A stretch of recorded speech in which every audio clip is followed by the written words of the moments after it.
The Senate will come to order. The senators will please take their seats. Those persons not entitled to the privilege of the floor will please retire to the gallery. The senators in attendance will stand and be led in prayer by the Reverend Calvin Duncan, Faith and Family Church of Richmond, Virginia.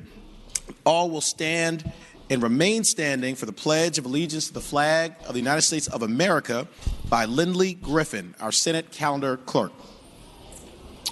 Let us pray. Our Father in heaven, gracious God, you are the supreme being of the universe. You are Elohim, the creator of all things in the heavens and the earth, all wise and eternal God.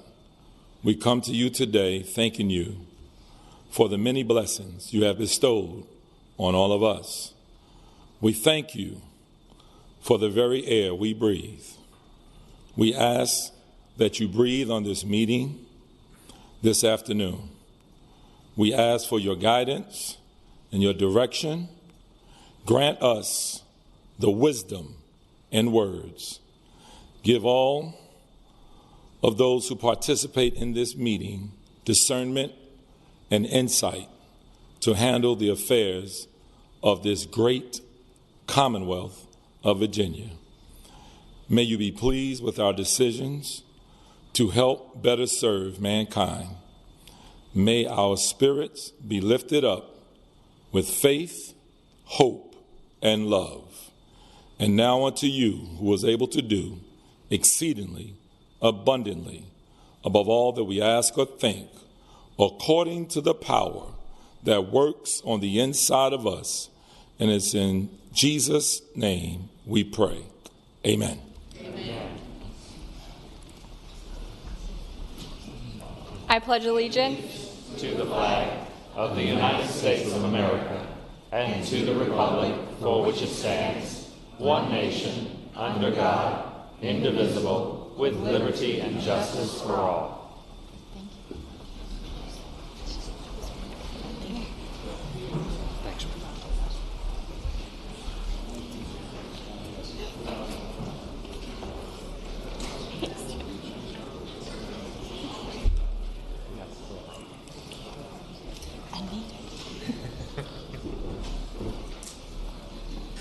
Clerk will call the roll. All those in attendance will please record their vote aye. Clerk will close the roll. You have a quorum, Mr. President. Senate Journal for Tuesday, February 11th, 2020. Thank you, Madam Clerk.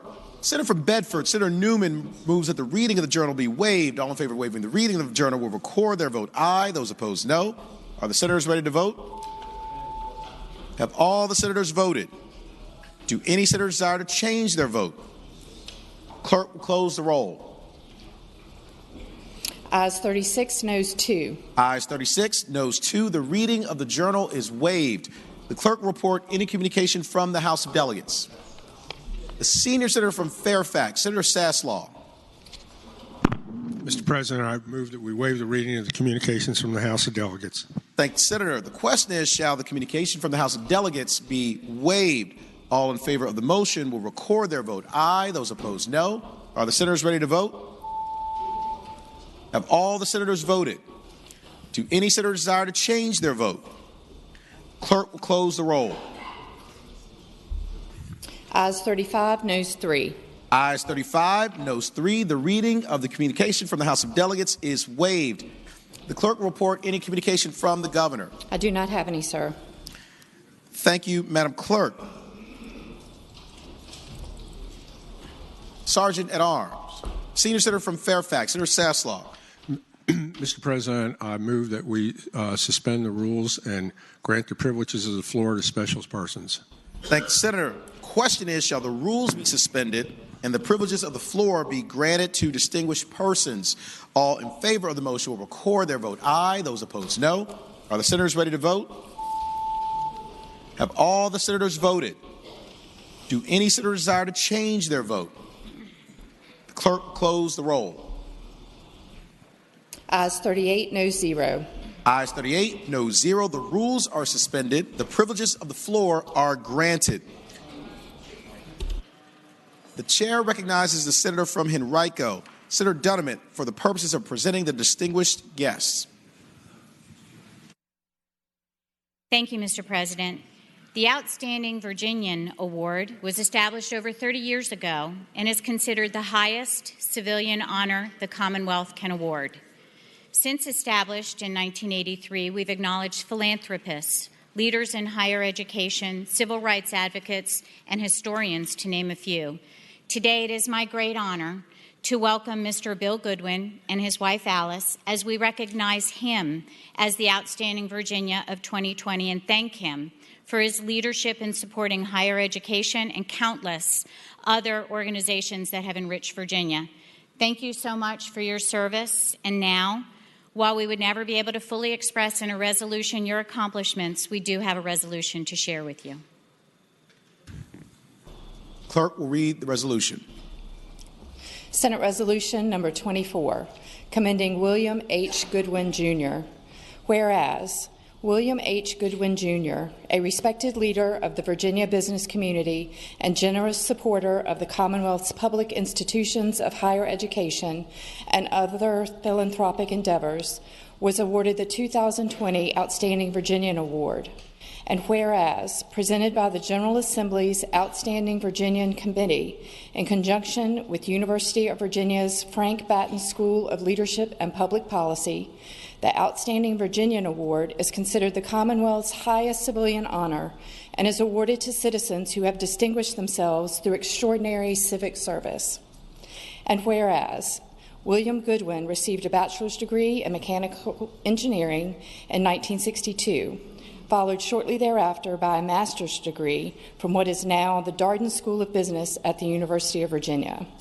And whereas, during his professional career, William Goodwin served as chair of the Riverstone Group, LLC, and CCA Industries, Inc., a diversified holding company that oversaw the Riverstone Group along with its many business interests, including Kiowa Island Golf Resort, the Jefferson Hotel, Sea Pines Resort, Dynamic Brands, Pomponette, CCA Financial, and Service Center Metals.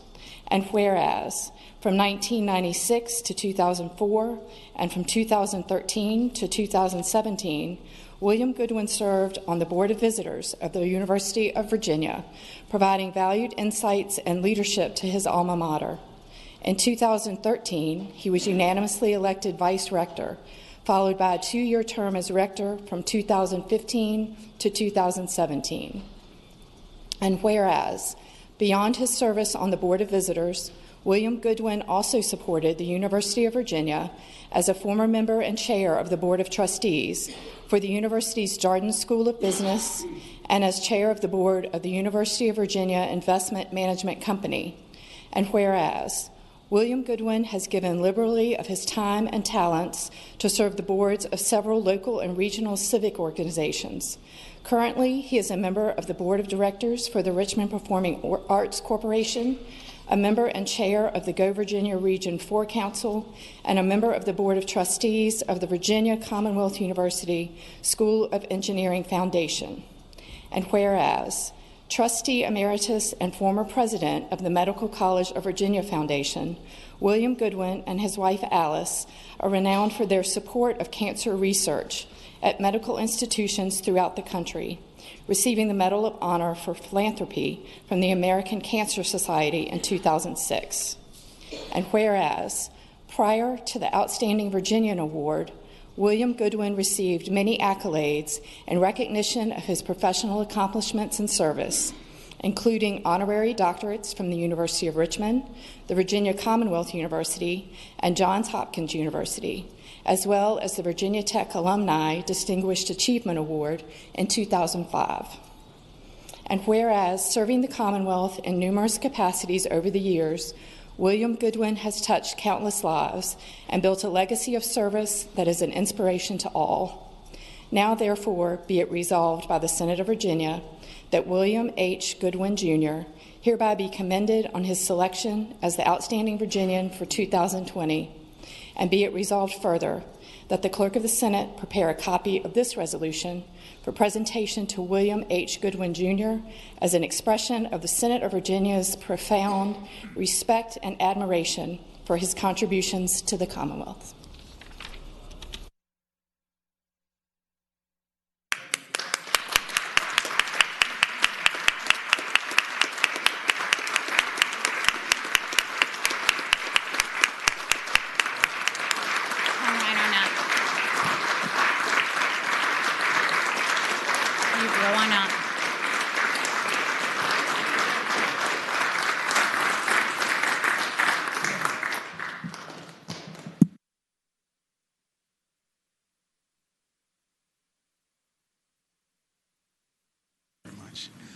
We can take a picture, sir, Gary.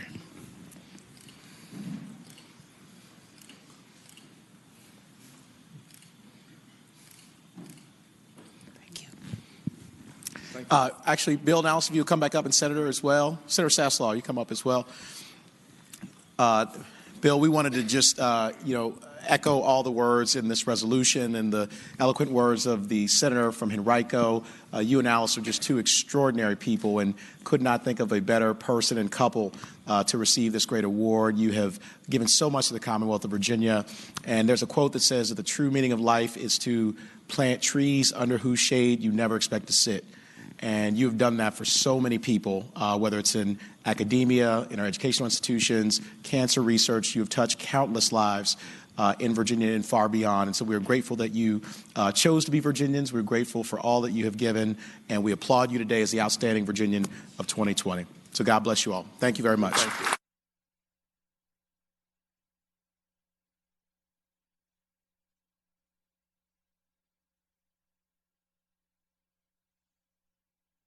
And the Senate will be at ease.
Those persons not entitled to the privilege of the floor will please retire to the gallery.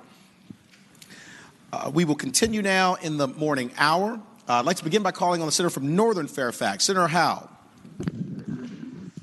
Thank you, Mr. President. I rise for an introduction. Thank the senator. You have the floor. We are so fortunate today to have several members of the League of Women Voters here with us. This is an important week for them. In 2 days, it will be the 100th anniversary of the League of Women Voters. And in 6 months, it will be 100 years since the Virginia unit joined the national unit. So it is a big celebration time. I'm sure that you all are aware of the work of the League. They have always been working on educating new voters, registering new voters, advocating for better laws for women, children, and families. And they have been doing this for 100 years. As a child, my mother was head of the Montgomery County, Maryland League, and I can remember some of the charges and issues that she brought me along with. There was, of course, always voter registration. There were always, and still are, candidate forums. There were petitions for one man, one vote, which ultimately happened, except now it's morphing into their support of redistricting reform. The League is tireless in their efforts and extremely successful when they put their minds to something. I hope that you give them the warm welcome of the Senate. I thank the senator. Would our friends and leaders from the League of Women Voters in the gallery please rise if you are able? Thank you all so much for joining us here today. Thank you for your tireless advocacy and for lifting up the entirety of our nation and of the Commonwealth of Virginia with all that you do to support women and families and children, and also the right to vote, which is a precious right that makes our democracy work. And I know you must be very proud of the senator from Northern Fairfax, Senator Howe, who's a stalwart and a great leader and a dear friend. And so congratulations on 100 years of extraordinary work. We look forward to the next 100. And I would ask everyone to please join me in extending the warmest welcome of the Senate to our leaders and friends from the League of Women Voters.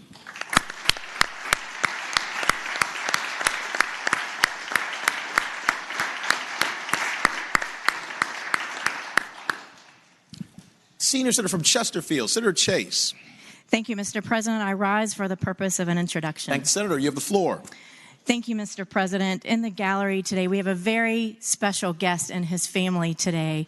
Our pastor, Calvin Duncan, a very dear, close friend of mine and mentor. He and his wife, First Lady Barbara, their kids, Richard, Chelsea, and Azelle, and about 20 members that you brought from our congregation. Pastor Calvin Duncan is a life coach, a motivational speaker, a mentor, and a pastor of Faith and Family Church here in Chesterfield, as well as the founder of Faith and Family Community Center. He has committed his life to serving and encouraging people to reach their God-given potential.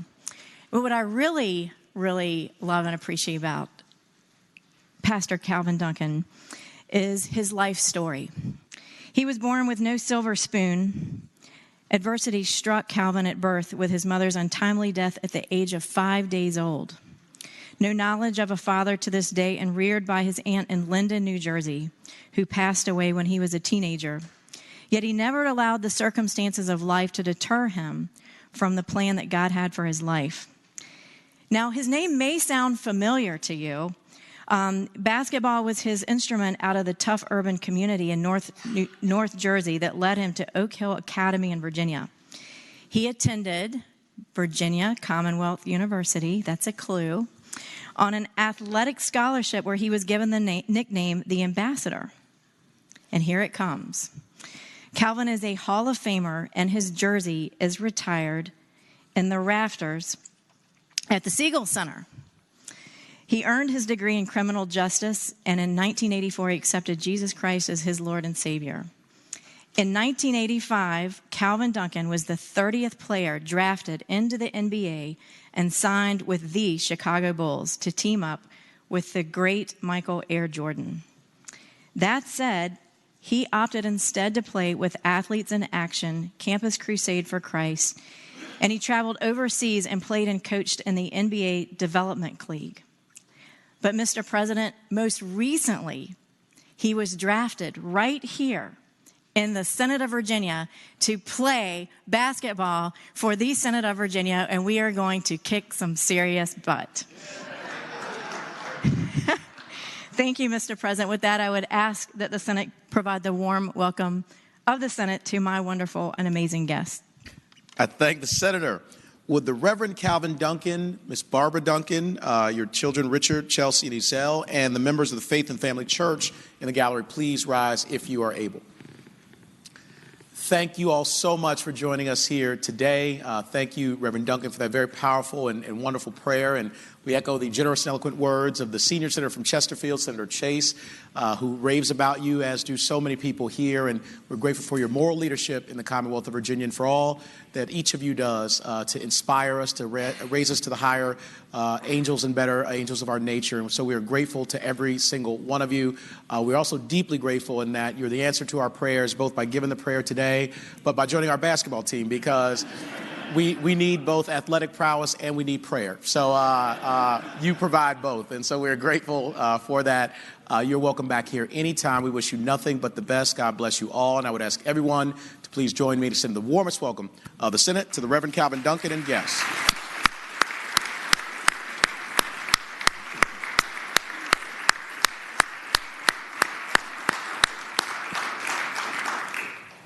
Senator from Henrico, Senator Donovan. Thank you, Mr. President. I rise for the purpose of the introduction. Thank you, Senator. You have the floor. Today is Dominion Energy Lobby Day at the Capitol, and we gave them a lot to do yesterday, Mr. President, as we go forward. So I hope that the Senate will give the warm welcome that we extend to our visitors to Dominion Energy leadership that's here with us today. I thank the Senator. Would the leadership from Dominion Energy in the gallery please rise if you are able? On the side. There you go. Thank you all so much for joining us here today, and thank you for your work all throughout the Commonwealth of Virginia to improve our economy and to support our families and our businesses. We are grateful for all the people you employ and for your advocacy and the work that you do to help us all come to consensus on some very important issues. So we appreciate you. You're always welcome here in the Senate and in the Capitol, and I would ask everyone to please join me and send the warmest welcome of the Senate to our friends and the leaders from Dominion Energy.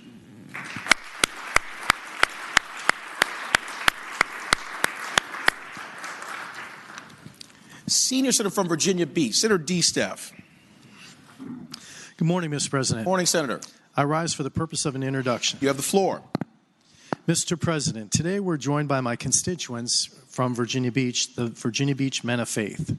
Established in 2007, the Men of Faith is an organization of African-American men focused on empowering young African-American men in the Virginia Beach City public school system to become more successful individuals, achieve academically, and demonstrate positive behaviors.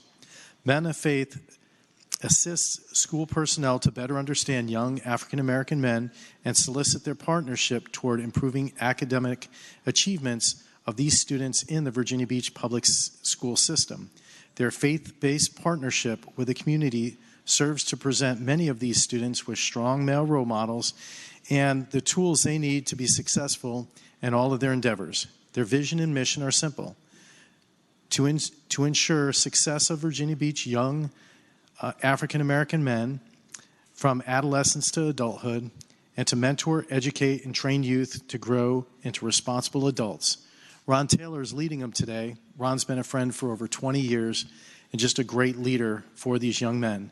Mr. President, please offer the Men of Faith the warmest welcome of the Senate. I thank the Senator. Would Ron Taylor and our young leaders from the Virginia Beach Men of Faith in the gallery please rise if you are able? Thank you all so much for being here today. It is always wonderful to have your presence, and Ron, and to the great men who help support this program and support these young men. We are grateful for your example, for your leadership, and to these young leaders. I had the privilege and pleasure of meeting with you earlier today and also over this past summer, and we are so proud of each and every one of you. Please continue to set your sights very high, dream big, work hard, and extraordinarily good things will happen to you. And remember that poem, If. You'll be able to deal with everything in life, ups and downs, and you will come out triumphant. So we appreciate you. You're welcome back to your capital anytime. And I would ask everybody to please join me in extending the warmest welcome of the Senate to our extraordinary leaders from the Virginia Beach Men of Faith.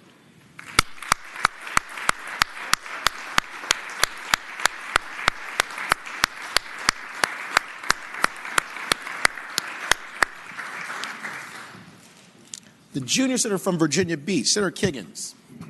Mr. President, I rise for the purpose of an introduction. Thank the senator. You have the floor.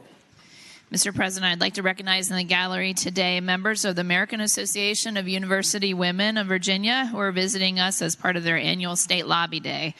The AAUW is the nation's leading voice promoting equity in education for women and girls. Since 1881, AAUW members have examined and taken positions on the fundamental issues of the day, including educational, social, and economic issues. AAUW continues to advance equity for women and girls through advocacy, education, philanthropy, and research. Since its founding, AAUW has awarded more than $100 million in fellowships, grants, and awards.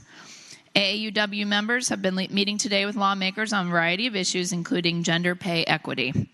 I applaud AAUW Virginia members for their work to change the climate for women and girls and for the important contribution they make today. I'd like to respectfully request you welcome them to the Senate. I thank the senator. Would our friends and leaders from the American Association of University Women please rise in the gallery if you are able? Thank you all so much for joining us once again here today. It's always wonderful to see you in the Senate and in the Capitol. Thank you for your extraordinary leadership over the course of many years in promoting equity for women and young girls. It is so important, and we echo the generous and eloquent words of the junior senator from Virginia Beach, Senator Kiggins, and wish you nothing but the best in the future. You're welcome back here anytime. I would ask everyone to please join me in sending the warmest welcome of the Senate to our leaders from the American Association of University Women.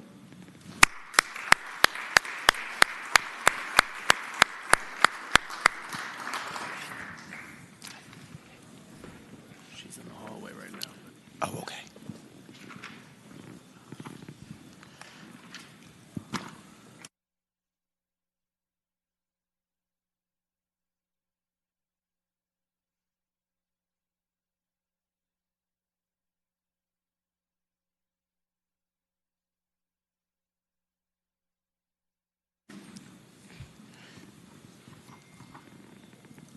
Senator from Eastern Fairfax, Senator Servell. Thank you, Mr. President. I rise for introduction. Senator, has the floor.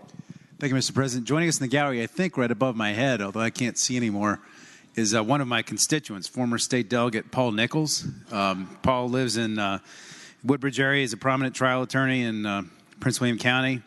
Good friend, and it's good to see him down here in Richmond today. Thank the senator. Would our friend, Delegate Paul Nichols, please rise in the gallery?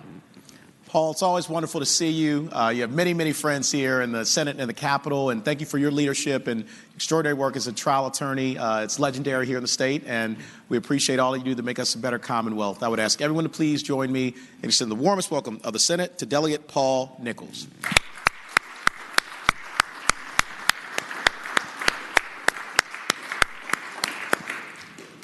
Senator from Northern Fairfax, Senator Howe.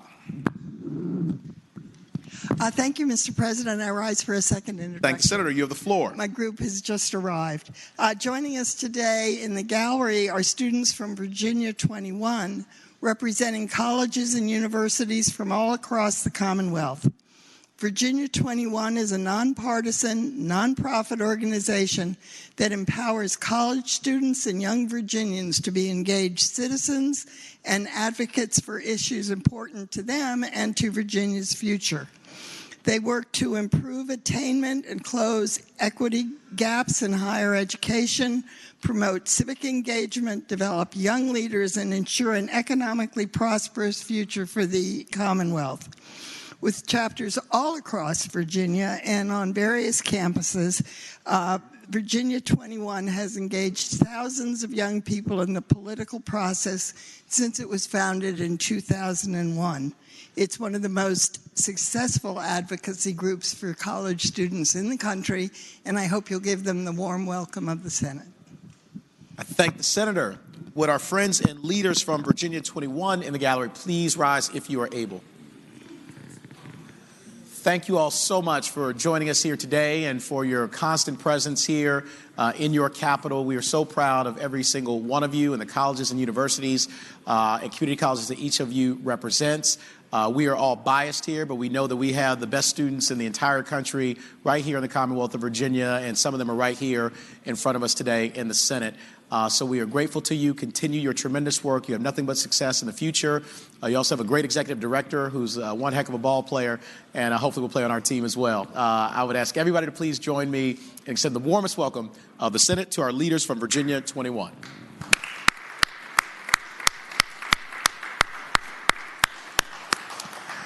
Do any other senators wish to be recognized? Is there any other business to come in the morning hour? Seeing none, the clerk will call the calendar. Senate calendar for Wednesday, February 12th, 2020. Uncontested calendar, House bills on third reading. Senior Senator from Fairfax, Senator Saslaw. Mr. President, I move that all House bills on third reading on the uncontested calendar, that's just pages 1 and 2, House Bill 1187 through 515, that they be advanced to their final passage in a block after the adoption of any amendments thereto. And any senator desiring to move a bill from the block, please do so after the clerk has read the number of the bill. And I just want to remind everybody that House bills are amendable on the third reading. Thank the senator. Question is, shall House bills on the uncontested calendar third reading, pages 1 through 2, House Bill 1187 through House Bill 515, be placed upon their final passage in a block after the adoption of any amendments thereto, with the understanding that any senator desiring a bill be removed from the block will do so after the clerk has read the number of the bill. All in favor of the motion will say aye. Those opposed, no. The ayes have it. The motion is agreed to. The bills are before us in the block. Clerk will read the number of the bills. House Bill 1187, reported from the Committee on Rehabilitation and Social Services. Mr. President, I move that House Bill 187 be removed from the block and passed by for the day.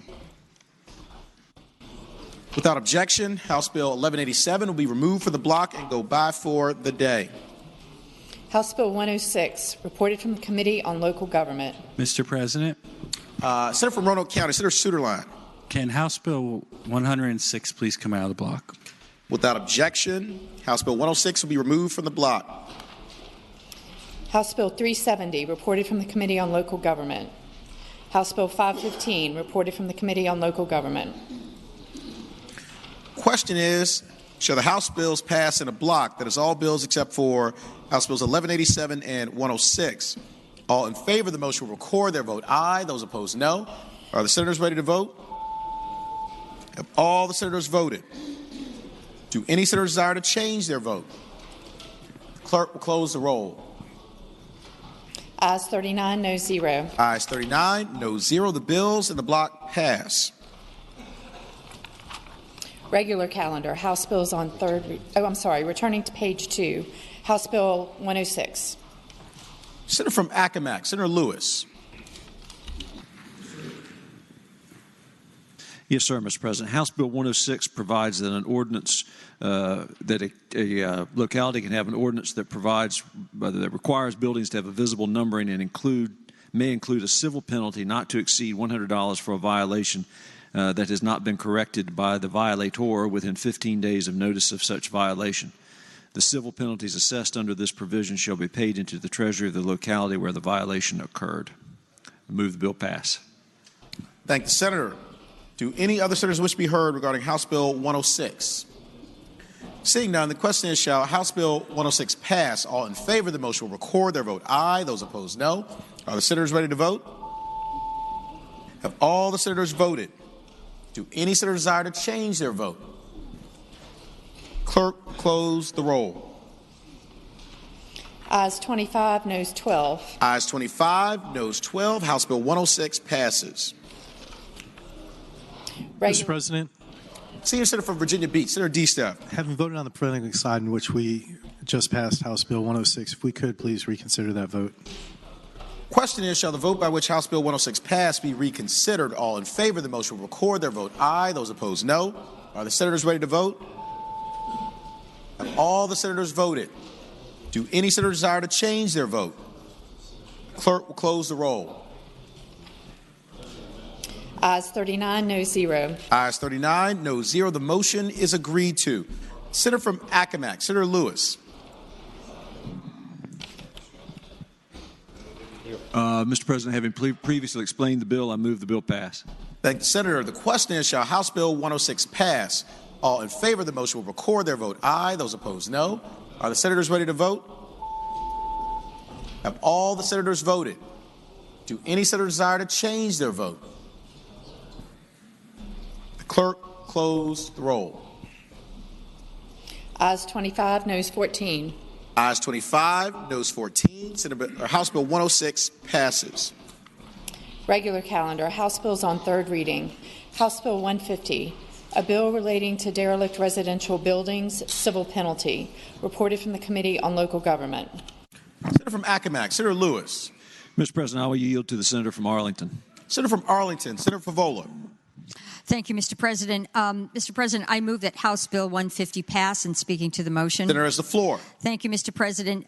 This bill has to do with the repair or removal of derelict buildings. And what it does is, after a certain notice to the homeowner that the residential property needs to be repaired, a civil penalty would be applied, and it would be $500 per month until such time as the owner has submitted a plan to repair the building, but the applied fee would not exceed the cost of demolishing the building. So the committee voted for it, as you can see, 8-6, and I ask that the bill pass. Thank you. Thanks, Senator.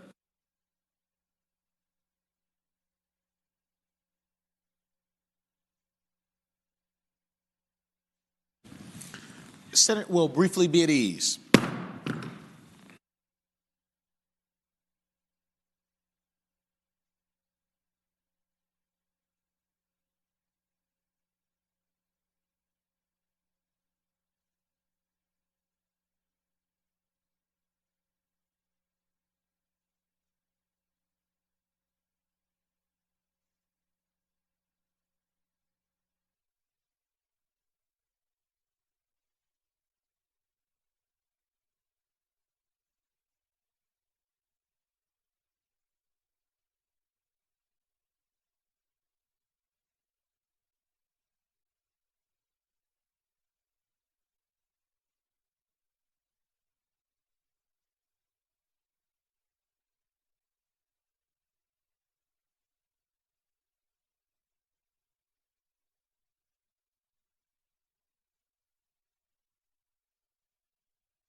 The Senate is in order.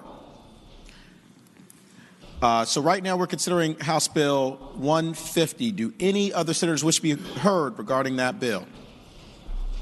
Seeing none, the question is, shall House Bill 150 pass? All in favor of the motion will record their vote aye. Those opposed, no. Are the senators ready to vote? Have all the senators voted? Do any senators desire to change their vote? The clerk will close the roll. Ayes 19, noes 21. Ayes 19, noes 21. House Bill 150 fails.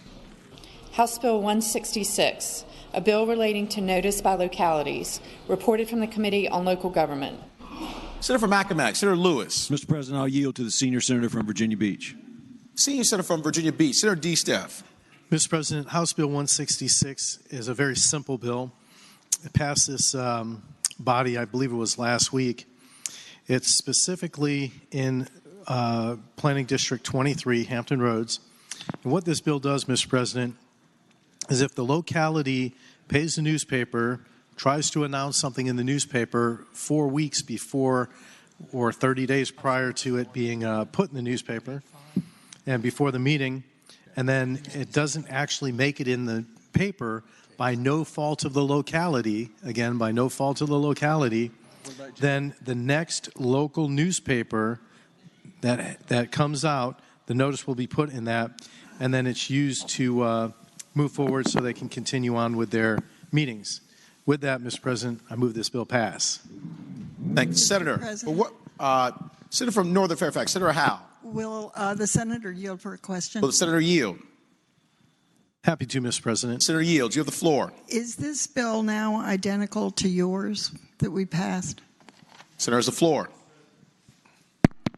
Mr. President, if you could tell the gentle lady that yes, it actually is the exact same. We did conform and report this. I thank you. Thanks, Senator. What purpose is Senator from Roanoke County? Senator Suderline rise. Mr. President, I was having an issue with being able to read the bill online, and I had the exact same question as the Senator from Northern Fairfax. Thank you. Thanks, Senator. Do any other senators wish to be heard regarding House Bill 166? Seeing none, the question is, shall House Bill 166 pass? All in favor of the motion record their vote aye. Those opposed, no. Are the senators ready to vote? Have all the senators voted? Do any senators desire to change their vote? The clerk will close the roll. Ayes 32, noes 8. Ayes 32, noes 8. House Bill 166 passes. House Bill 406, a bill relating to comparative report of local government revenues and expenditures, filing date. Senator from Accomack, Senator Lewis. Mr. President, members of the Senate, House Bill 406 changes the annual deadline for local submittal of the comparative report of local government revenue and expenditures from November 30th to December 15th, and the annual deadline for the statement to the Auditor of Public Accounts showing in detail the total and per capita revenues and expenditures of all localities for the preceding fiscal year from January 31st to February 15th. The patron indicated in his testimony before the committee that it was the sense that more time was needed given the end of the year to adequately prepare the reports and submit them. And so with that being said, Mr. President, I move the House Bill 406 pass. Thank the Senator. Do any other senators wish to be heard regarding House Bill 406? Seeing none, the question is, shall House Bill 406 pass? All in favor of the motion will record their vote aye. Those opposed, no. Are the senators ready to vote? Have all the senators voted? Do any senator desire to change their vote? Clerk will close the roll. Ayes 37, no 0. Ayes 37, no 0. House Bill 406 passes. House Bill 505, a bill relating to Board of Zoning Appeals, writ of certiorari. Mr. President. Senator from King George, Senator Stewart. Apologies to the gentleman. May that bill go by for the day in anticipation of an amendment to be offered perhaps tomorrow? Without objection, Mr. Without objection, House Bill 505 will go by for the day. House Bill Mr. President. Senator from Eastern Fairfax, Senator Servo. Thank you. Having voted on the prevailing side by which we passed House Bill 406, I move that we reconsider that vote so we can capture a vote. Question is, shall the vote by which House Bill 406 passed be reconsidered? All in favor of the motion will record their vote aye. Those opposed, no. Are the senators ready to vote? Have all the senators voted? Do any senator desire to change their vote? Clerk will close the roll. Ayes 39, no 0. Ayes 39, no 0. The motion is agreed to. Senator from Accomack, Senator Lewis. Having previously explained the bill, I move the bill pass. Thank the Senator. The question is, shall House Bill 406 pass? All in favor of the motion will record their vote aye. Those opposed, no. Are the senators ready to vote? Have all the senators voted? Do any senator desire to change their vote? Clerk will close the roll. Ayes 40, no zero. Ayes 40, no zero. House Bill 406 passes. House Bill 549, a bill relating to cutting of overgrown vegetation, local authority. Senator from Accomack, Senator Lewis. Reported from the Committee on Local Government with an amendment. Mr. President, I move the committee amendment. Thank you, Senator. The question is, shall the committee amendment be adopted? All in favor of the motion will say aye. Those opposed, no. The ayes have it. The committee amendment is adopted. Senator from Accomack, Senator Lewis. Mr. President, the House Bill 549 is identical to the senator from Hampton's Senate Bill 340, which passed this House 33-7, I believe, and deals with the cutting of overgrown vegetation, shrubs, and trees, and an ordinance requiring certain landowners to cut grass, weeds, and other foreign growth on certain property. So with that, I'd move the bill pass.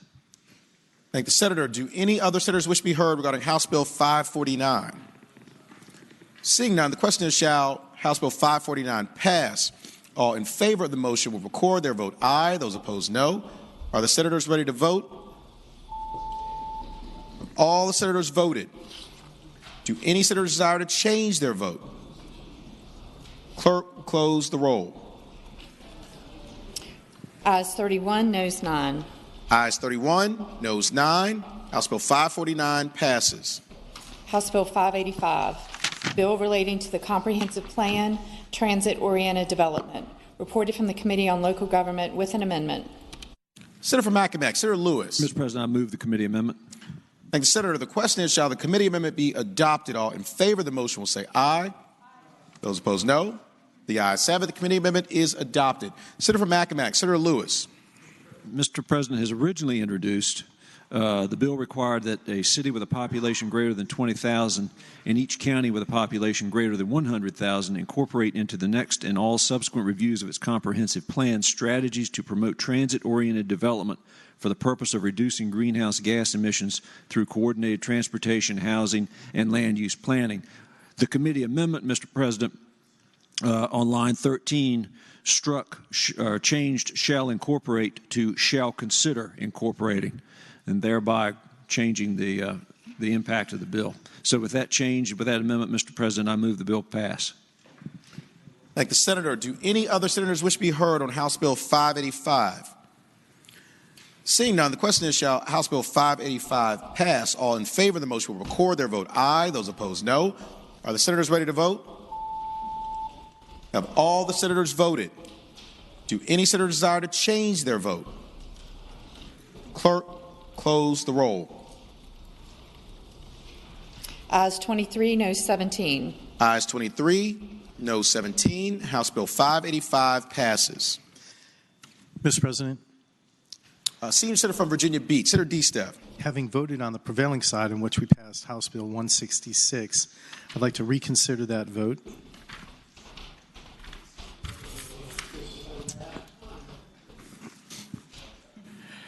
Question is, shall the vote by which House Bill 166 passed be reconsidered? All in favor of the motion will record their vote aye. Those opposed, no. Are the senators ready to vote? Have all the senators voted? Do any senators desire to change their vote? Clerk, close the roll. Ayes 40, no 0. Ayes 40, no 0. House Bill 166. Actually, the motion is agreed to. Mr. President. Senior Senator from Virginia Beach, Senator I'd like to take House Bill 166 by for the day. There seems to be one small discrepancy that we're going to fix in this. Without objection, House Bill 166 will go by for the day.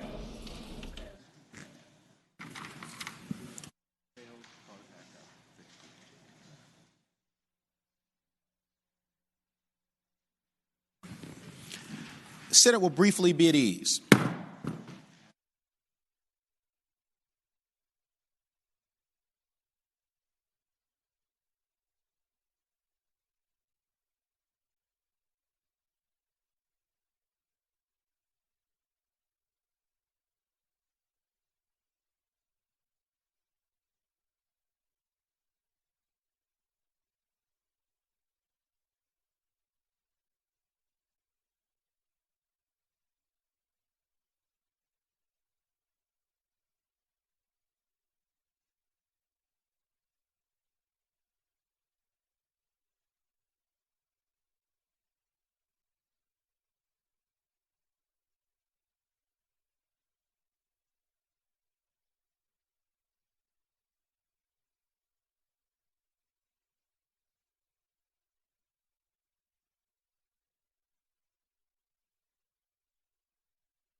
Those persons not entitled to the privilege of the floor will please retire to the gallery.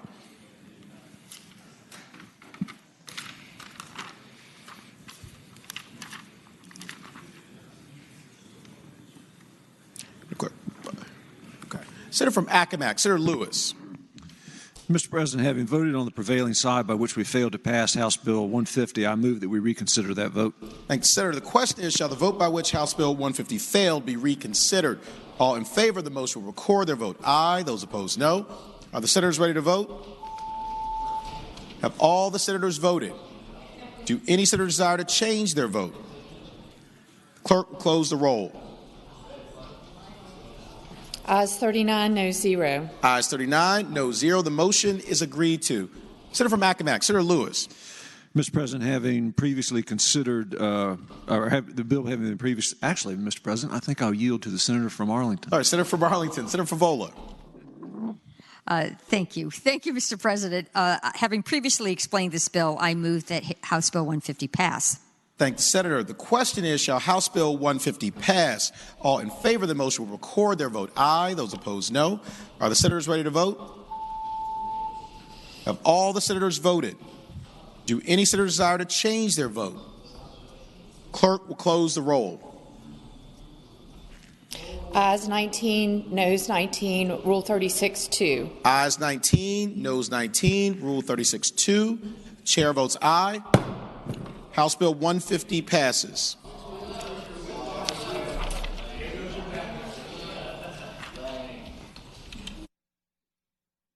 Senior Senator from Fairfax, Senator Saslaw. Mr. Chairman, I'd inquire the clerk, is it possible that we have finished the calendar before midnight? Yes, sir. All right. Thank you, Madam Clerk. Do any senators wish to be recognized? For what purpose, Senator from Lynchburg? I'm sorry. What purpose, Senator from James City County? Senator Norman, rise.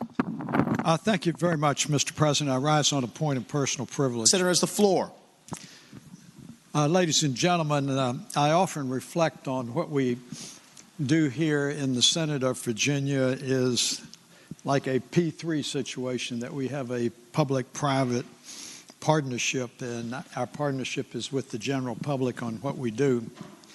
But as I think about the process that we have, it also brings up a P3 in my mind, and it's a process, it's a protocol, and the partisan politics. And I would like to make a couple observations about the process, irrespective of any political overtones.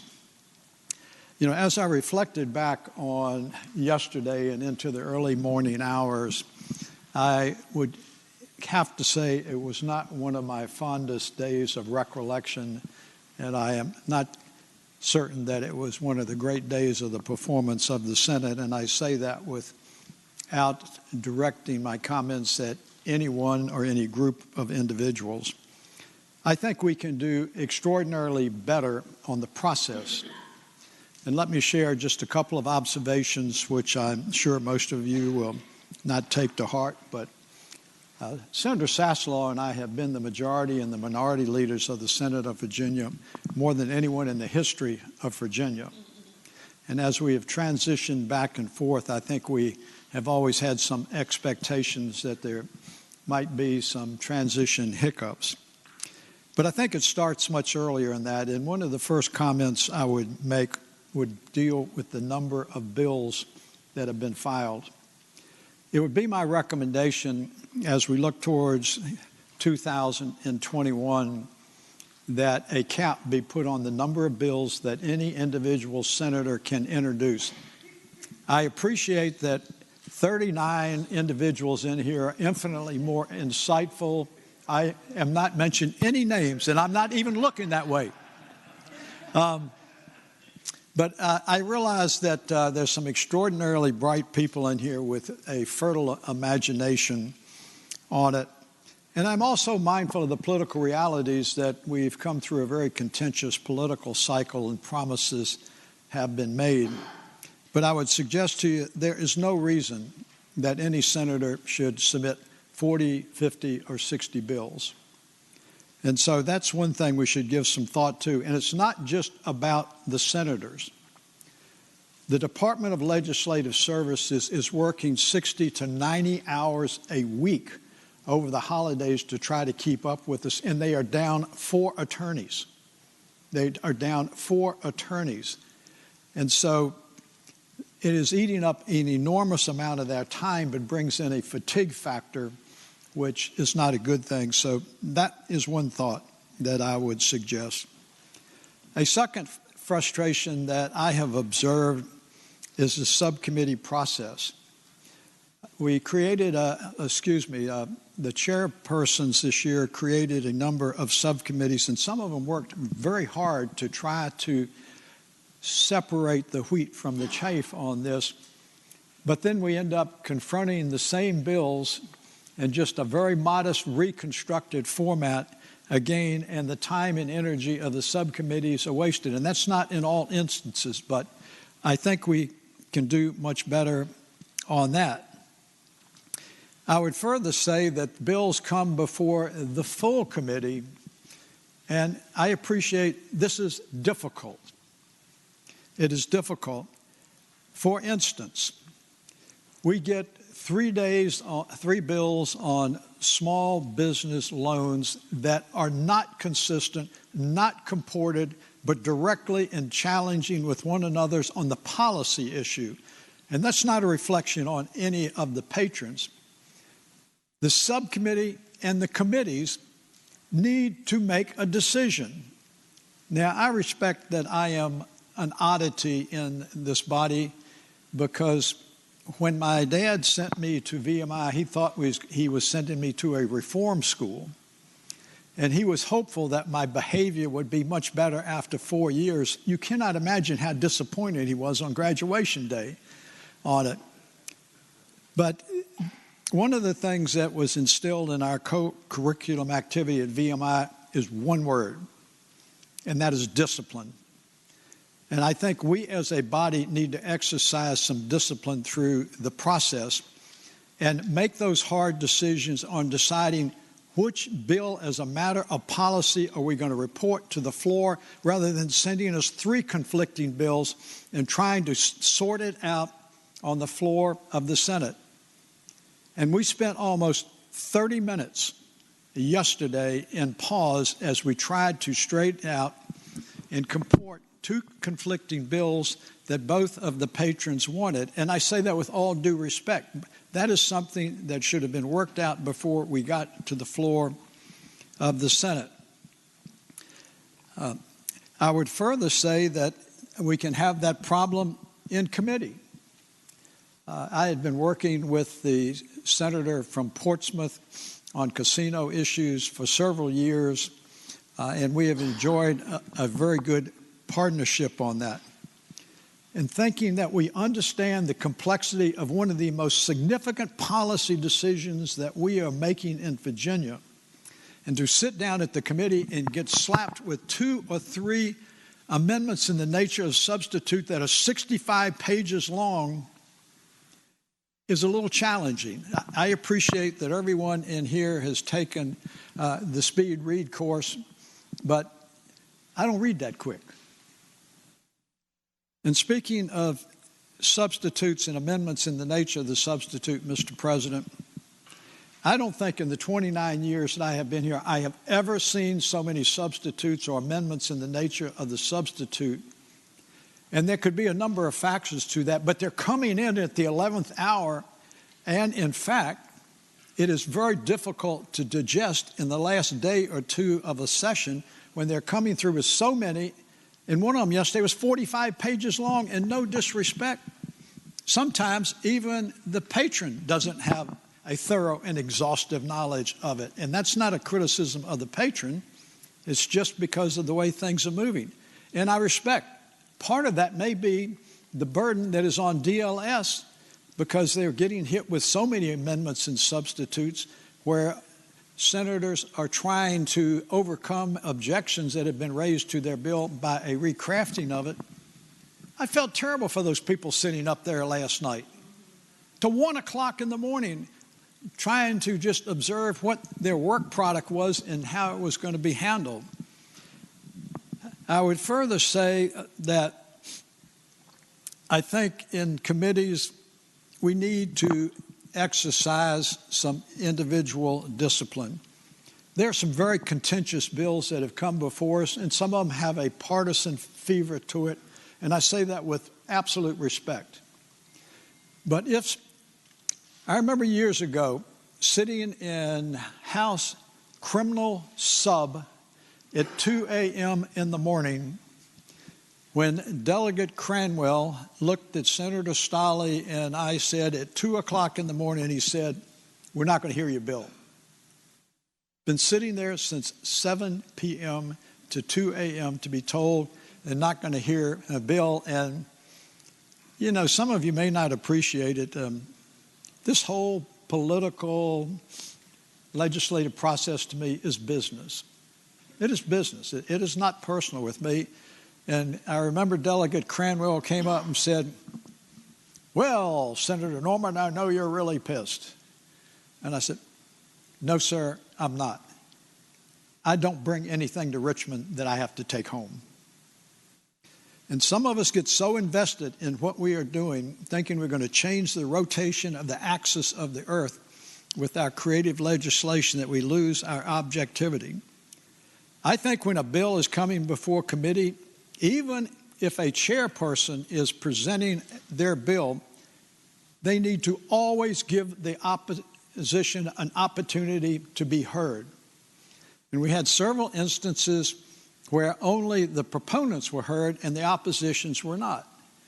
The second observation I made is don't get so invested in your legislation that you want to argue with every opponent who speaks against your bill. It protracts out what is going on. I would say to you that I am very hopeful, and I offer all of this on a constructive basis because we really need to do better. And I will say this, I did go back and look, and I'm hoping it's just a legislative maturation process we are going through. Last year on crossover day, we adjourned at 2:51 in the afternoon. The year before, we adjourned at 4:16 in the afternoon. And that's not directed at anybody individual, so don't get your feelings hurt. It's because of the process was running closer to the way it was designed. And we need to make an improvement on it, and I expect, and I haven't counted them, but I bet there is a tsunami of bills out there from the House. And I expect, regardless of your political persuasions, that we probably are going to find some commonality in not embracing some of those creative bills that have come from the House. The last thing, Mr. President, and then I'll be quiet, much to the delight of all of you.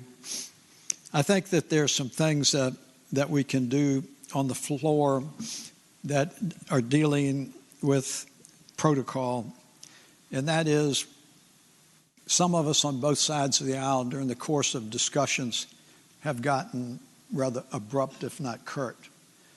And the importance of that is whether it starts on this side or it starts on that side, you can well expect that someone is going to get offended and be tweaked and feel like they have to respond. And I think that the overall attitude of this is business, let's don't make it personal, and let's don't be acrimonious would help a great deal. The last thing I would say is what we as a group, and I'm talking about those in the Senate Republican caucus and the the Senate Democratic caucus are guilty of. We usually are not starting until 12:20. That is not Mr. President's fault. It is the fact that we meander in at 10 after or so, we go and get in the food line, and you say, well, what difference does it make? If we save 20 minutes a day, 20 minutes a day, that is 100 minutes a week. And you know what? We'd have gotten out before midnight last night. And so I would just say, and I have spoken with the ladies and gentlemen on my side, and Mr. President, we are committed to be here in our seats by 12:05 at the latest. And let's see if we can't pick up that additional time and move things along, because we've got more bills to deal with than we have before. So, Mr. President and ladies and gentlemen of the Senate, I know what I've said will not change a thing, but it will make me sleep a little better tonight as I'm sipping on my bubblegum vodka. And I do think we can do better. I think that we're all committed to that without regard to our political persuasions. And I'm not apologizing for trespassing on your time, because I firmly believe what I've said. Thank the senator. For what purpose is Senator from Lynchburg, Senator Peake, rise? Yes, sir. Thank you, Mr. President. I rise for the purpose of point of personal privilege and an announcement. Senator's the floor. Mr. President, I rise today to announce the formation of the Virginia YMCA Legislative Caucus, co-chaired by Jennifer McClellan and myself, and then from the House of Delegates, Jeff Bourne and Delegate Will Moorfield. The Virginia Alliance of YMCAs is comprised of 27 independent Ys serving 100 communities throughout the Commonwealth. The Virginia YMCA Legislative Caucus is a bicameral, bipartisan group of state legislators dedicated to educating and sharing information on the YMCA's mission, community impact, and expertise on youth development, healthy living, and social responsibility. The YMCA believes that lasting personal and social change can only come about when we all work together to invest in our kids, our health, and our neighbors. As charities, YMCAs across Virginia exist to strengthen their communities and every day and work to ensure that everyone, regardless of age, income, or background, has the opportunity to learn, grow, and thrive. In 2018, the Y served over 1 million Virginians. It is one of the largest providers for after-school child care in the Commonwealth, and 190,000 children and youth participated in enrichment programs. $21 million of financial assistance was provided to ensure anyone who wants to be can be a member of the Y community. 28,700 volunteers were engaged, giving $22 million in time supporting community programs. So, Mr. President, I invite any senator who would like to join the caucus to do so. Also, everyone, regardless of whether you join the caucus or not, you are invited to the YMCA legislative reception to be held tonight at the Hilton Hotel at 5:30 until 6:15 p.m. And if you come at 6 p.m., you'll get recognized by the YMCA. So please come see us at the Y, 5:30 tonight at the Hilton. Thank you, Mr. President. Thank the senator. Senator, you know it's very fun to stay there, right? I heard somebody even might have done a song about that. You want and I don't know if was basketball invented at the YMCA? They should tell Durham. That is all. Did anybody see Facebook about the New Hampshire primaries last night, about what happened to Joe Biden, about the Village People and the song YMCA? No, I don't have anything to say about it, but take I thank the senator. For what person, Senator from Fairfax City, Senator Peterson, rise? Thank you, Mr. President. I rise for an announcement. Senator, is the floor. Mr. President, ladies and gentlemen of the body, the minority leader reminded us of the need to do better. I think he's correct. We have not beaten the House in basketball since 2014. Now, y'all may know that within this chamber we are adversaries, but of course the enemy is down the hall. And it's been 6 years since we have defeated the enemy. Now, much like Gideon in the Bible, I don't have a lot of folks to work with, okay? And unfortunately, I've had to suspend Senator McPike for disciplinary reasons, but I don't want to get into that. But the bottom line is I need every man or woman that can participate.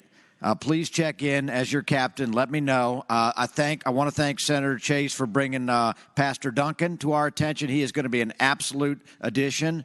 I know Senator Locke is combing the courts of Hampton as we speak to help me find somebody. But if you do have somebody on your staff that likes to play basketball and is reasonably athletic, please check in with me. We do have practices on Tuesday night. And I do need actual senators to play. That is part of the rules, unfortunately. So, again, the game itself will be February 20. As always, proceeds will benefit Massey Cancer Center. I'm not prepared to make my pitch for money, but you know what's coming in a couple days, and so I will be making that as a separate pitch. But please, no matter who wins or loses on this floor, let's please win in basketball this year. Thank you very much. Thank you. Senator, for what purpose does the senior senator from Fairfax, Senator Saslaw, rise? Point of personal privilege. Senator, it's the floor. A lot of what we heard from Senator Norman, I agree with. But I think the one thing that may be overlooked by everybody, think back just last night as an example, or yesterday. How many bills, and I don't know, you can get me an answer by tomorrow, it seemed to me that there were probably somewhere between 20 and 35 bills, just as a guess, that passed by a vote of 21 to 19. Every single one of those bills, every last one of them, would have never made it out of committee until this year. Not a single one of them would have got out of committee. And I think if you go back and you look at some of these things, the minimum wage, the gun bills, a million things that have never gotten out of committee, okay, all of a sudden are on the floor. And these bills took up quite a bit of debate time. And I would imagine that if you take all the 21 to 19 votes that have been made over the last 4.5 weeks, 5 weeks, my guess would be that we probably would have been getting out of here. We definitely wouldn't have gotten out at 1 in the morning as we did last night. We'd have probably gotten out at 9 or 10, even if that. And you can bet, what I've observed, and I've remarked about this to Senator Norman, is, so many of the sessions that we've had this year have been, we get out at 3:30, 4 o'clock, and a lot of that is because these bills that are coming out and passing 21 to 19 never made it out before. And that accounts for a lot of it. And I'm afraid to look at what's coming from the other end of this building. And the senator is right. I mean, we might exercise a little more discipline in committee because some of these bills have already been heard, and I don't know if they need to be reheard, but that answers, it's not the total answer, but it accounts for a fair amount of the time that we've been spending on the floor this year. These bills have never gotten out of committee. Almost the same amount have been put in, but we never saw them here, so we got out a lot earlier. That's not the case anymore. So anyway, but we can do better, no question about it. And I might have been a little sterner than I should have been in a response to a couple senators last night, and for that I would apologize to them. But we were here an awful long time, and you develop a different point of view on things when these are bills that are pent up and have not gotten out for a while. But I can tell you there is room for improvement. Make no mistake about it, and we're going to try to do just that. But I wanted people to give thought to the fact that all of these 21-19 votes would not have occurred last year because these bills never would have made it out of committee. Thank you, Mr. President and members. Thank you, Senator. What purpose does the senior senator from Chesterfield, Senator Chase, rise? Thank you, Mr. President. I rise for the purpose of a personal privilege. Senator, you have the floor. Thank you, Mr. President. I appreciate so much the sentiments of Senator Norman and wanted to echo some of those same comments.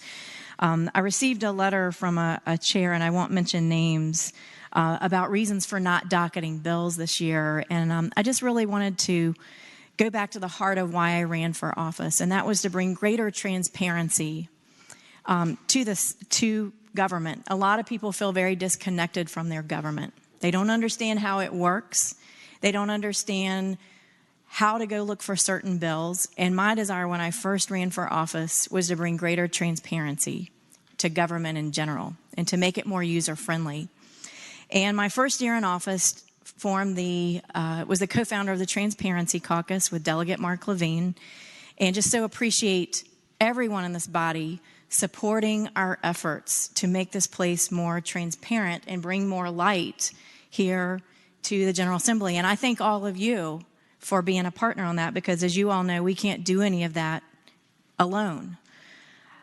But one of the things that I feel is important is accountability.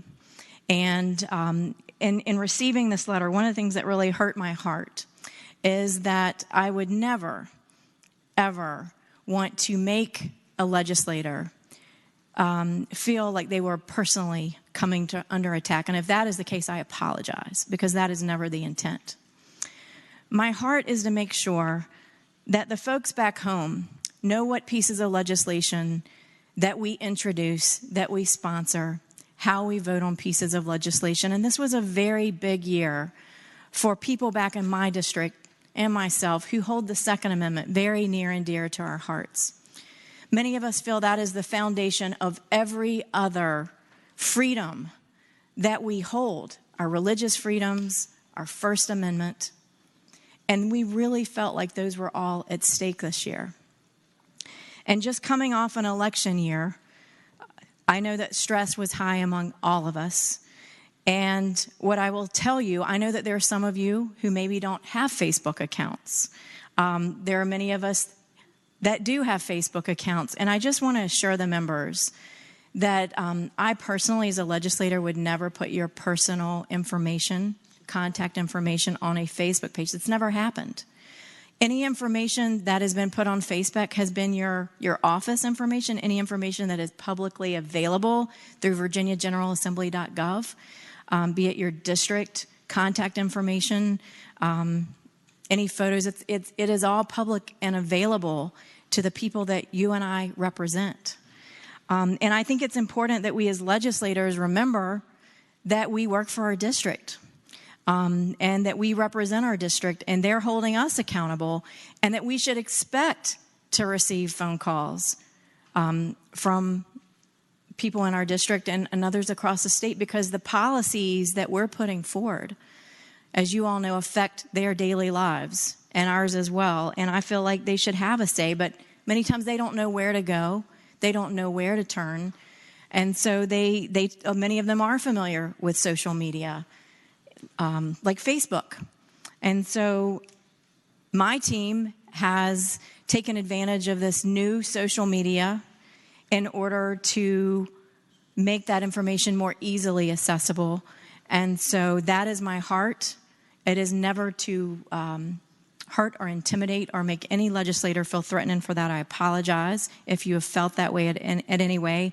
But I would also say that we owe it to each other, to Senator Norman's point, to be respectful and respect that we may have individual differences on ideology and political beliefs and differences, and it may not be represented in the future by a two-party system or even a two-party caucus.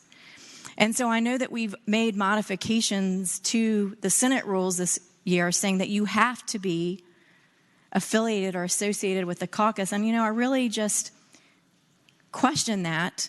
Going forward, is that something that we're going to require members to do, that you have to be a part of a caucus, which, if we're honest, requires the paying of caucus dues, which are in excess of $10,000 or more when we make $18,000 a year, if that is reasonable. Just as an everyday average person, I know many of you are attorneys and doctors. I am not. I'm just an everyday, ordinary mom, business owner from Chesterfield County. And this sometimes can present challenges for just ordinary people that do want to run for office. And so, maybe going forward, we take a look at the caucus system. We look at what I feel is what we've created, incidentally, accidentally, or not, is a pay-to-play system that really needs to be revisited. And I just leave you on that note. Understand my heart is not to be a difficult, troublesome senator from Chesterfield County, but really just to challenge maybe some of the things that we haven't considered or taken into account and as technology grows and develops. Thank you, Mr. President. Thank you, Senator. For what purpose, Senator from Hampton, Senator Locke, rise? Thank you, Mr. President. I rise on a point of personal privilege. Senator, has the floor. Mr. President, for these two members and those members on that side of the aisle, I don't believe in double standards.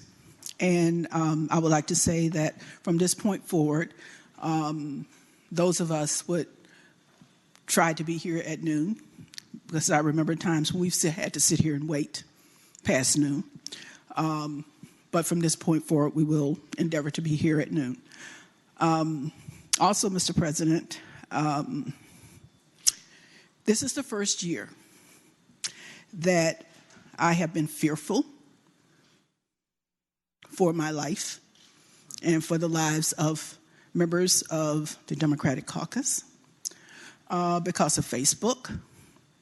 I no longer go onto my Facebook account because of comments that might be there.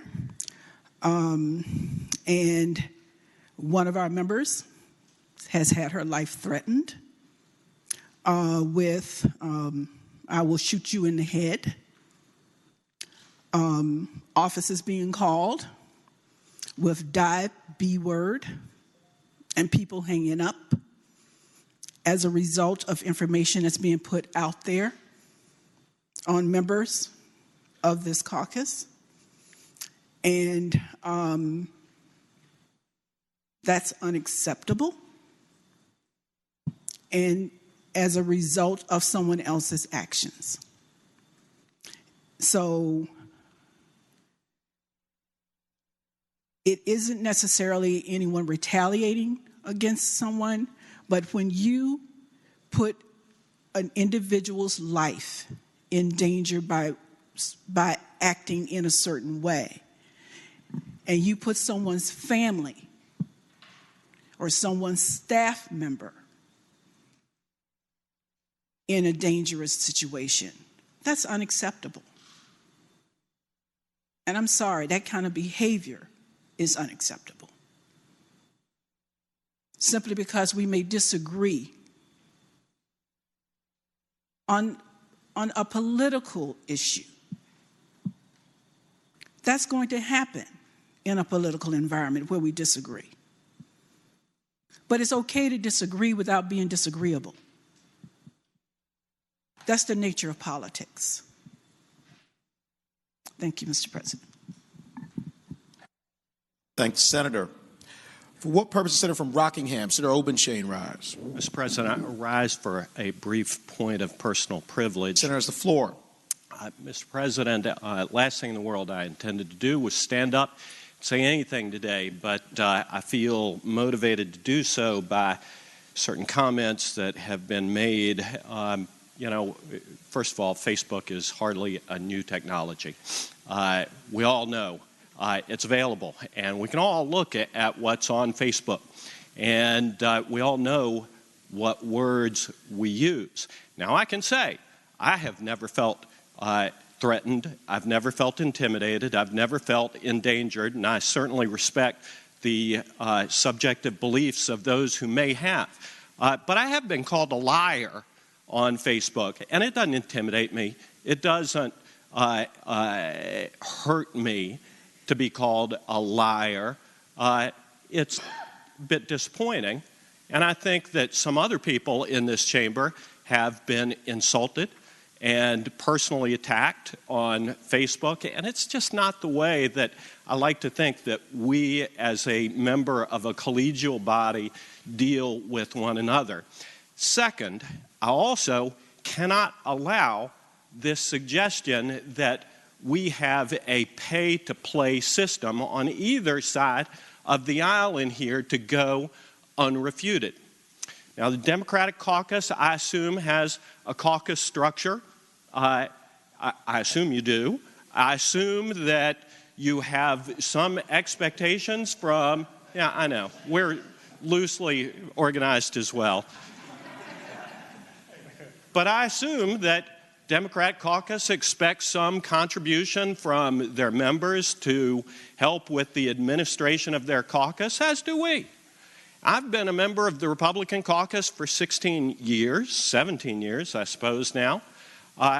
Members have come and gone, and we've had some pretty doggone good fights over the time that I've been here. When I was first here, a couple of members may recall those days. Some of you may call them glory days. For some of us, they were a little bit different. We had a Republican caucus back then, but it only met, I think, once, maybe twice during the year. And there were a handful of us who were members of the caucus, and I guess we're all members of the caucus, but there was another caucus. But, you know, we patched things up, gotten back together, but we've always had a caucus. And I can tell you, I didn't pay any dues to the caucus back then, but nobody threw me out.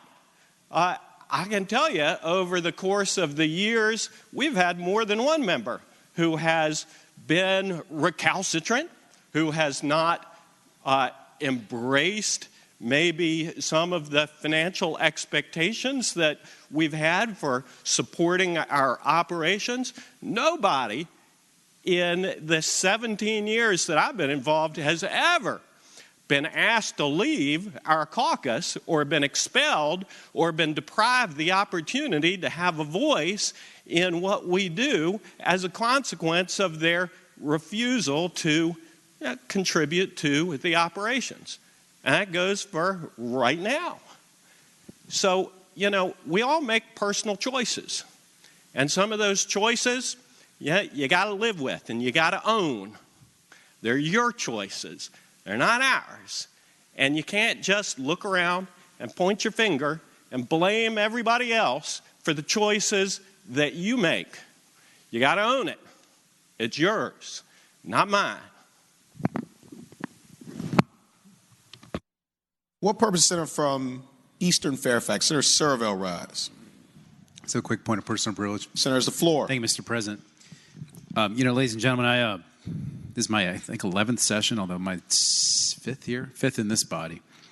And there's some things I like about this body that are different than occurred down the hall.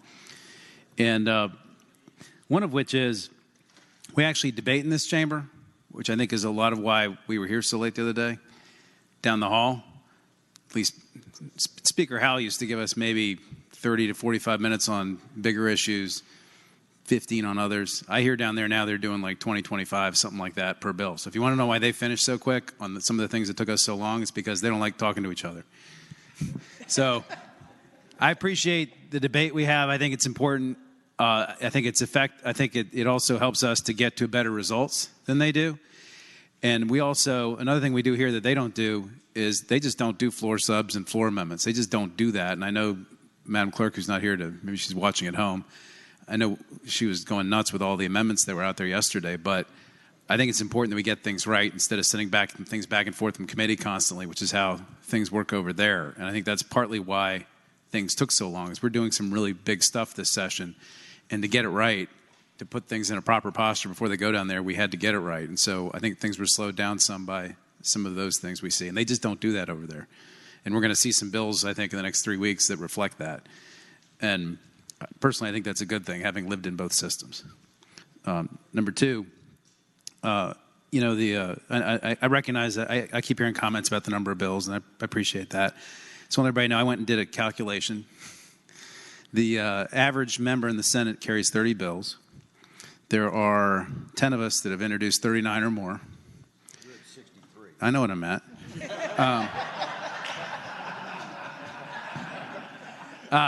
I would also note, I would also just and I know and I appreciate there's a lot of folks that feel busy here, but some of us, I'm on 6 committees, okay? There's one member here who's on 14. There's several that are on 12. And, you know, I appreciate the longer you're here, the more seniority you get, the more committees you're on, the more work you have. I mean, I don't get to play in the budget sandbox. I know how much work that is, and I'm sure it's a lot of stress. But for those of us that don't play in that sandbox, there's a different sandbox. It's called legislation, right? And just remember that there are only 20, at least in the majority caucus, there's only 21 of us There's 55 down the hall, right? And all of us are receiving an extraordinary amount of pressure to get things done, given what's happened politically for the first time in 20 years in this Commonwealth, where we have an alignment, a political alignment that we haven't seen since 1990, whatever it is, 98 or 99. 95, right. And so we have an extraordinary amount of pressure is being put to get things into the system. And when you only have 21 people to do it versus 55, it's inevitably going to result in people carrying larger numbers. And I know that creates stress for people who are busy or with committees, but that's sort of the reality of the volume we're trying to process just from the public. So I would just ask everybody to keep that in mind. I think in some ways this session is historic in a lot of ways, and that's partly why you're seeing the kinds of volumes you're seeing. And, I think we'll cope with it, and we'll continue to. The last thing I'll say is, from my perspective, both being a litigator, which I know the minority leader is also a litigator, the whole point of having process is so things don't get personal, right?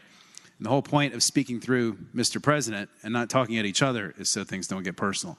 And the whole point of having a process in committee where we make sure that, the patron speaks and then we do, testimony from the public and all that kind of stuff, is to make sure we don't miss things. And I know everybody's adjusting to the new reality, but I think everybody would be well served if, when we stood up, we said why we were rising to speak. If we spoke through the chair, if we asked people to yield, we're not talking back and forth across the room. If we all followed process, I think all this would probably go a lot smoother.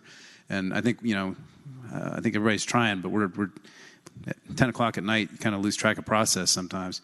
But anyways, I have faith in the body, I have faith in the members, and I think we'll get through this. But I'm really looking forward to having to talk to the guys down the hall over the next 3 weeks.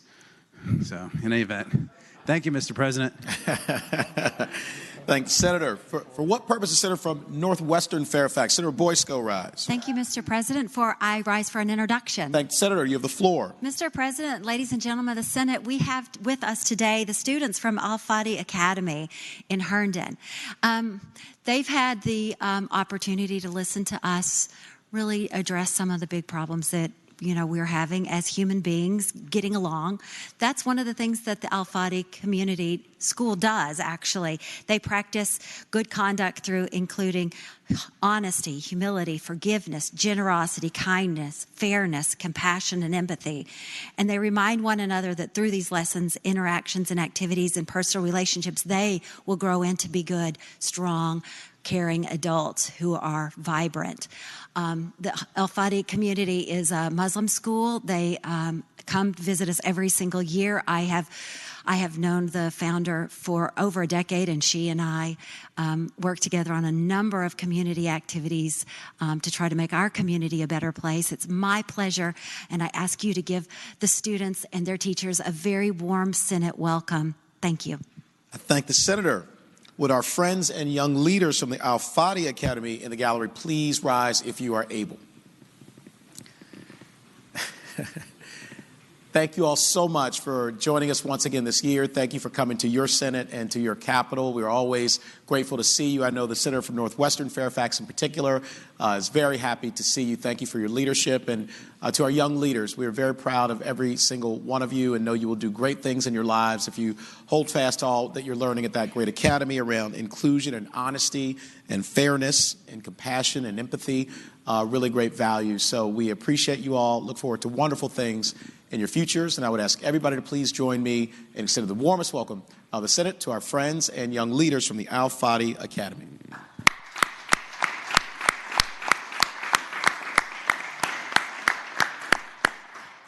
What purpose is Senator from Roanoke County? Senator Suderline, rise. Thank you, Mr. President. I rise for a brief point of personal privilege and for a motion. Senator's the floor. Thank you, Mr. President. I enjoyed being here for 14 hours yesterday, not just because it's a beautiful Capitol, but because it's also the set of one of my favorite movies and one of the best films of the last decade, Lincoln. And it seems that I can't ever watch that film enough. It's so fantastic, telling the story of the final months of Lincoln's life, his work to get the 13th Amendment through Congress, which politics hasn't really changed all that much in the last 150 years. Just the mixture of pragmatism and principle on display there. And I love seeing our Capitol set in there. Today's a very special day. It's the anniversary of our 16th president's birth. And there's not a lot I can tell you all about him that you don't already know because he lived such a life that was so significant. So I just want to share the final comments of his second inaugural, which he gave just a few months before the end of his life. With malice toward none, with charity for all, with firmness in the right as God gives us to see the right, let us strive to finish the work we are in, to bind up the nation's wounds, to care for him who shall have borne the battle, and for his widow and orphan, to do all which may achieve and cherish the just and lasting peace among ourselves and with all nations. And Mr. President, I hope that the Senate will agree to adjourn today in memory and honor of the 16th President, Abraham Lincoln. Thank the Senator. Do any other senators wish to be recognized for purposes of a point of privilege or an announcement? Seeing none, the clerk report any announcements on the desk. Today, Wednesday, February 12th, the Committee on General Laws and Technology will meet 1/2 hour after adjournment in Senate Room 3 in the Capitol. The Committee on the Judiciary will meet 1/2 hour after adjournment in Senate Room A, Pocahontas. The Finance and Appropriations Working Group on Transportation will meet at 4:00 p.m. in Senate Subcommittee Room Number 1, 5th floor, Pocahontas. Senators Barker, Saslaw, Hanger, Newman, Deeds, Marsden, and McClellan. The Virginia Legislative Black Caucus will meet at 5:00 p.m. in House Subcommittee Room 300B, 3rd floor, Pocahontas. Tomorrow, Thursday, February 13th, the Hampton Roads Caucus will meet at 7:30 a.m. in Senate Subcommittee Room 1, 5th floor, Pocahontas. The Committee on Education and Health will meet at 8:00 a.m. in Senate Room A, Pocahontas. The Democratic Caucus will meet at 11:30 in Senate Room 1 in the Capitol. The Republican Caucus will meet at 11:30 in Senate Room 2 in the Capitol. Thank you, Madam Clerk. Is there any other business to come before the Senate? Seeing none, call the Senator from Portsmouth, Senator Lucas. Thank you, Mr. President. I move that the Senate do now adjourn until 12 noon tomorrow.